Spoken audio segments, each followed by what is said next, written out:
불완전하게 완전해지다. 에콰도르인의 주말. 바뉴스. 바뉴스는 온천 때문에라도 에콰도르인이 즐겨 찾는 주말 휴양지다. 나는 오로지 세상 끝 그네를 타기 위해 바뉴스에 갔다. 이는 절벽에서 타는 아찔한 그네다. 동네에서 산꼭대기의 그네까지 버스가 운행한다. 첫날 찾아간 세상 끝 그네는 안개가 짙어 절벽에서 타는지 동네 놀이터에서 타는지 알 수 없을 정도였다. 에콰도르인으로 보이는 단체 관광객은 그네를 타려고 한참 줄을 서는 내게 깨르르 웃었다. 주말 나들이에 한껏 들떠 보였다. 매번 느끼지만 에콰도르인들은 착하고 잘 웃고 기분 좋은 에너지를 지녔다.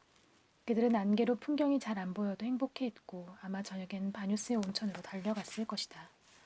저녁에 간 온천은 사람이 무척 많았다. 탕에는 물 반 사람 반이 아니라 물 지분이 10%도 안 됐다. 결국 온천을 포기했다. 주말이 지난 바뉴스의 월요일은 한껏 조용해졌다. 그날 다시 찾은 세상 끝 그네는 날씨가 맑아 절벽에서 타는 기분을 낼 수 있었다. 고소공포증이 있어서 걱정했는데 사람이 튕겨나가지 않게 그네에 가로로 줄을 달았다. 타면서 보니 떨어져도 어디 언덕 위에 안착할 위치였다. 사진을 찍을 때 깎아지른 절벽에서 타는 듯한 각도를 찾으려고 했었다. 바뉴스의 근교를 들러보는 일일 투어도 예약했다. 짐칸에 벤치를 여러 개 놓은 개조 트럭을 타고 여기저기를 다녔다. 비가 올 듯 말 듯해 습기가 꽉 차고 그 무게를 견디지 못해 몇 방울을 흩뿌리는 날이었다. 1분 정도 절벽과 절벽을 오가는 케이블카를 타긴 했지만 어딜 가나 비슷한 들과 산 풍경에 인해 흥미를 잃었다. 이 심심한 코스들은 디아블로 폭포를 보기 위한 여정이었다. 바뉴스에는 디아블로 폭포가 유명하다.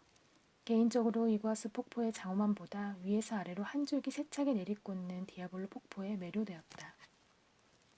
세차서 곁에 가기도 전에 온몸이 젖었다.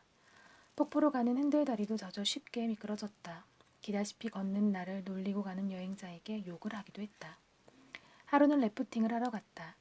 여행 중 두 번째 래프팅이었는데 첫 번째가 심심해서 이번에도 큰 기대를 하지 않았다. 하지만 세상에. 마추픽추 가는 길에 봤던 흙탕물이 휘몰아치는 강을 또 만난 것 같았다. 떨어지면 좋은 추억이었다고 웃을 수 없는 물살. 배에 탄 지 5분 만에 떨어졌다. 순식간에 몸이 떠내려갔고 잠수를 반복해 물에 빠져 죽기 전에 숨차서 죽겠네 싶었다. 후에 사람들은 숨차서 죽기 전에 바위에 부딪힐 줄 알았다고 했다. 지나가던 다른 보트가 나를 꺼내주었다. 물살이 잠잠한 구간에선 무지개의 처음과 끝을 보았다. 보통 무지개가 떠도 한쪽은 저 멀리 하늘 어디론가 사라지는데 어릴 적에 그린 그림처럼 원반 모양의 무지개가 쌍으로 떠있지 않는가. 여행은 유년의 그림을 현실로 떡하니 보여주기도 한다. 다음 날엔 몸을 풀러 시설이 좋아 보이는 온천을 찾아갔다.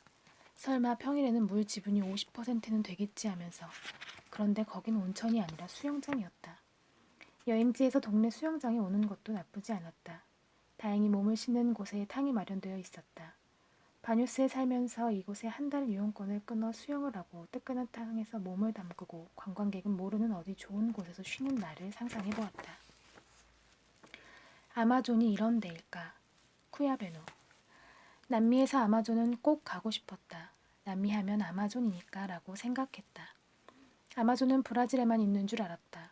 아마존은 남미의 여러 나라를 관통하는 거대한 강이고 그래서 페루, 볼리비아, 브라질, 에콰도르, 콜롬비아 등 남미의 나라마다 아마존을 갖고 있다.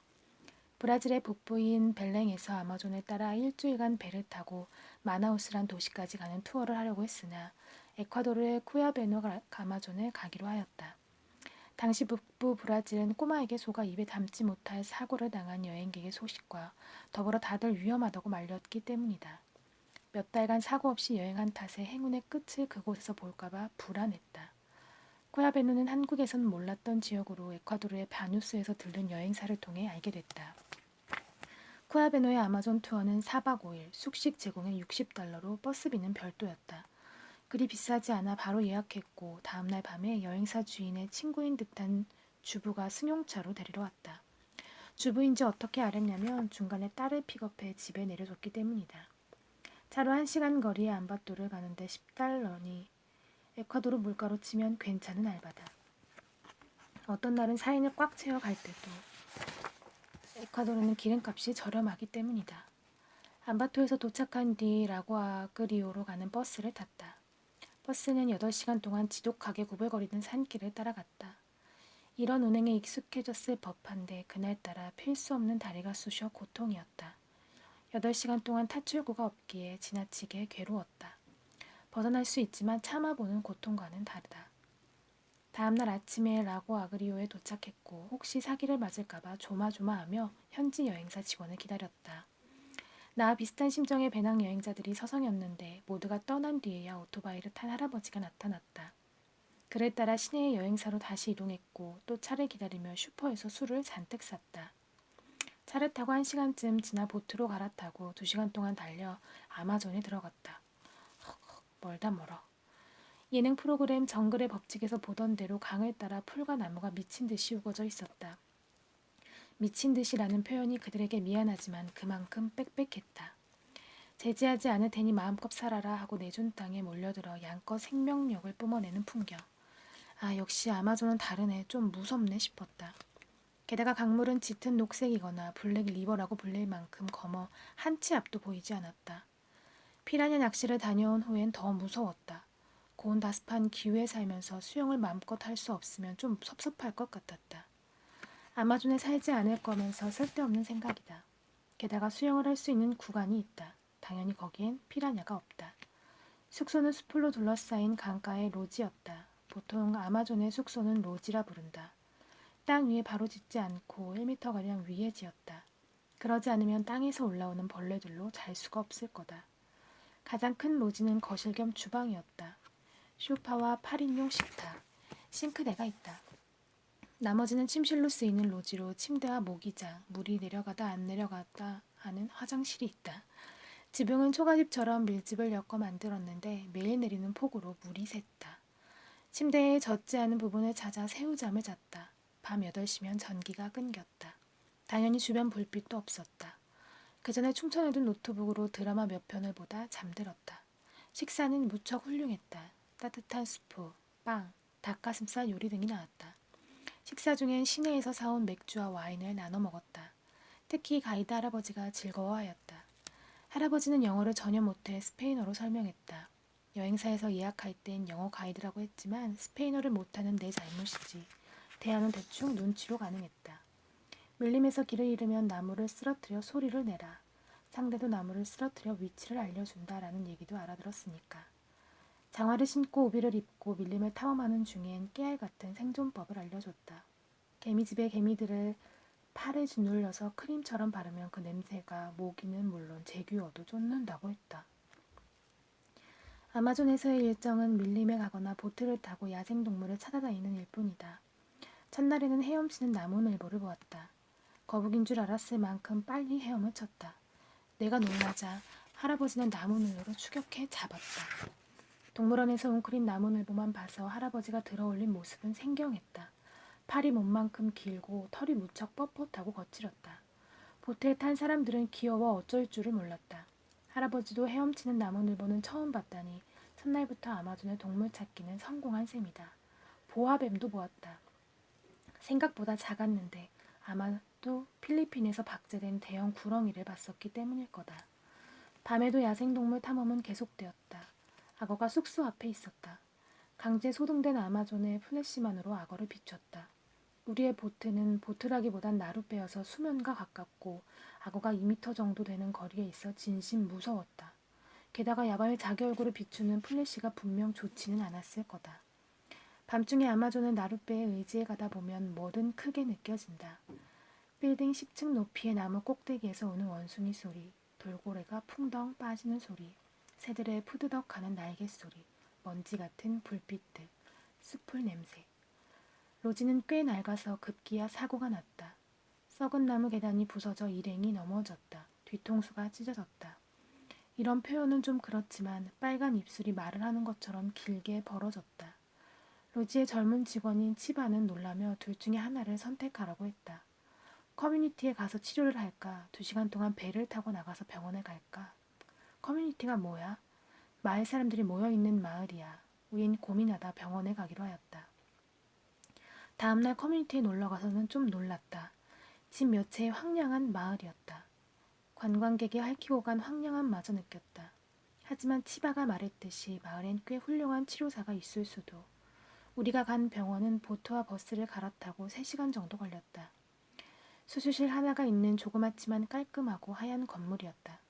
실로 꿰매는데 지켜보겠냐고 물었다. 치료 중에 큰일이라도 생기면 어쩌나 하는 마음에 그러겠다고 했다. 뜨끈하고 끈적한 공기와 피를 뿜는 뒤통수의 상처, 이를 아무렇지 않게 바느질하는 손놀림 때문에 어지러웠다. 머리가 쑤시고 헛구역질까지 나왔지만 진료실을 나갈 순 없었다. 큰일이 생기면 내가 증인이라는 의무감이었다.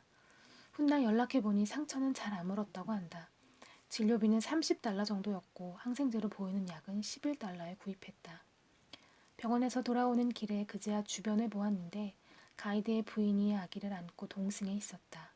20대나 됐을까. 여인은 허리까지 탐스럽게 기른 검은 생머리를 단정하게 묶고 깨끗한 민트색 옷을 입고 있었다. 아무래도 로지에 있다 나들이 겸 동승한 듯 보였다. 진료가 끝나고 곧장 돌아가는데 좀 섭섭하지 않을까 싶었다. 이렇게 외출 준비를 하고 나왔는데 말이다. 아마존에 산다는 건 어떤 걸까? 무거운 공기는 익숙해졌을 테고 가끔 보트를 얻어 타고 시내에도 나가겠지. 궁금했지만 그 후로 한 번도 보지 못했다. 아마 그녀는 이런 관광객들에게 신물 났는지도 모르겠다. 로지에 돌아오자 대마초로 만든 과자가 있었다. 코와 귀에 피어싱을 한 미국 여성이 직접 만든 과자였다.